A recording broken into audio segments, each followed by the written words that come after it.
اعوذ باللہ من الشیطان الرجیم بسم اللہ الرحمن الرحیم۔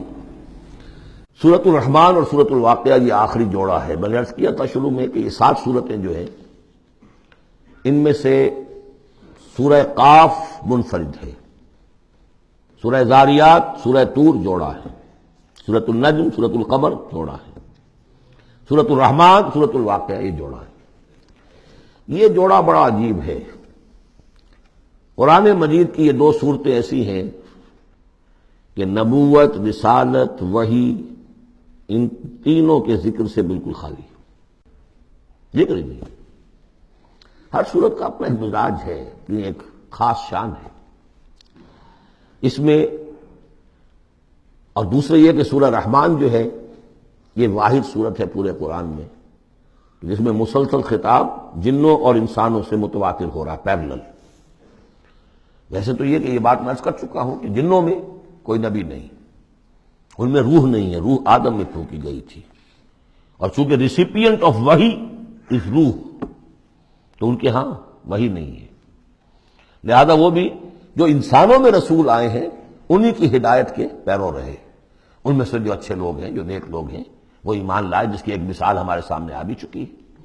وہ جنات تھے، حضرت موسیٰ پر ایمان رکھنے والے تھے، تورات کے ماننے والے تھے، اور ان کا گزر ہوا، قرآن انہوں نے سنا، وہ ایمان لے آئے، اور پھر جا کر وہ اپنی قوم میں تبلیغ شروع کر دی۔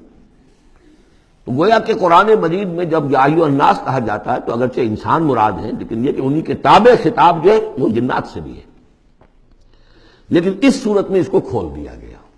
باقی یہ اسی پر قیاس کرتے ہوئے پورے قرآن کو سمجھیے کہ اس پورے قرآن کے مخاطب انسان بھی ہیں، جنات بھی ہیں، لیکن یہاں صرف یہ کہ اس کو ایک ایک قدم کے اوپر تسنیہ کا صیغہ، فَبِأَيِّ آلَاءِ رَبِّكُمَا تُكَذِّبَانِ فَبِأَيِّ آلَاءِ رَبِّكُمَا تُكَذِّبَانِ یا معشر الجن والانس، اے انسانوں اور اے جنات کی جماعتوں، جو کھل کر جو ہے صراحت کے ساتھ جو ہے انسانوں کے ساتھ جنات کا ذکر اور ان سے خطاب، تو صرف اس ایک صورت میں پورے قرآن مجید میں۔ ایک اور بات یہ ہے کہ اس میں 2 جنتوں کا تذکرہ ہے، اور سورہ واقعہ میں بھی ایسا ہی ہے۔ ان دونوں میں ترتیب عجیب ہے مضامین کے اعتبار سے، جس کو کہ آپ مرر امیج کہتے ہیں۔ آج کل مکان بہت سے بنتے ہیں ایسے کہ بالکل مرر امیج ہوتے ہیں کہ یوں لا کے ملا دیے تو ایک جیسے ہوں گے۔ ڈرائنگ روم جڑے ہوئے ہیں، پھر کوئی بیڈ روم ہے وہ ادھر ہے، پھر ادھر آخر میں پورچ ہے، وہی نقشہ ادھر ہے، وہی نقشہ ادھر ہے، تو گویا کہ ہے مرر امیج۔ تو ان دونوں صورتوں میں مضامین جو ہے مرر امیج کے ساتھ ہے۔ سورہ رحمان میں قرآن مجید کی عظمت کا بیان اور اس کا جو حق ہے جو انسانوں کو ادا کرنا چاہیے اس کو مضمر کیا، اور عظمت قرآن کا بیان کیا۔ یہ شروع ہو رہی ہے صورت اس سے۔ سورہ واقعہ میں وہ آخر میں آئے گا قرآن کی عظمت کا بیان، اور جو لوگ کہ اس کا حق ادا نہیں کرتے ان کا انجام۔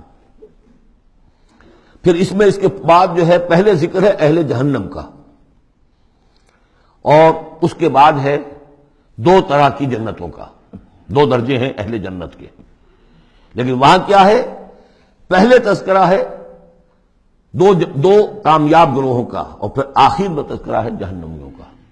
اس اعتبار سے اس میں مضامین کی بڑی گہری مناسبت بھی ہے، اور ایک مرر امیج کی ترتیب سے یہ عکسی ترتیب ان کے مضامین میں ہے۔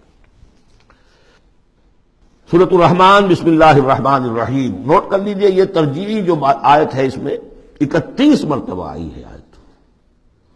کل آیات 78 ہیں، جن میں سے 31 جو ہیں وہ تو در حقیقت فَبِأَيِّ آلَاءِ رَبِّكُمَا تُكَذِّبَانِ اس کی تکرار ہے۔ یہ اسلوب قرآن مجید میں یا تو سورہ شعراء میں آ چکا ہے، 8 بار وہ الفاظ آئے تھے، إِنَّ فِي ذَلِكَ لَآيَةً وَمَا كَانَ أَكْثَرُهُم مُؤْمِنِينَ وَإِنَّ رَبَّكَ لَهُوَ الْعَزِيزُ الرَّحِيمُ 8 مرتبہ۔ یا یہ القمر میں ہم 4 دفعہ پڑھ چکے ہیں، فَكَيْفَ كَانَ عَذَابِي وَنُذُرِ وَلَقَدْ يَسَّرْنَا الْقُرْآنَ لِلذِّكْرِ فَهَلْ مِن مُدَّكِرٍ۔ اور یہاں سورۃ الرحمن میں 31 بار آئے گا فَبِأَيِّ آلَاءِ رَبِّكُمَا تُكَذِّبَانِ۔ صدق اللہ العظیم۔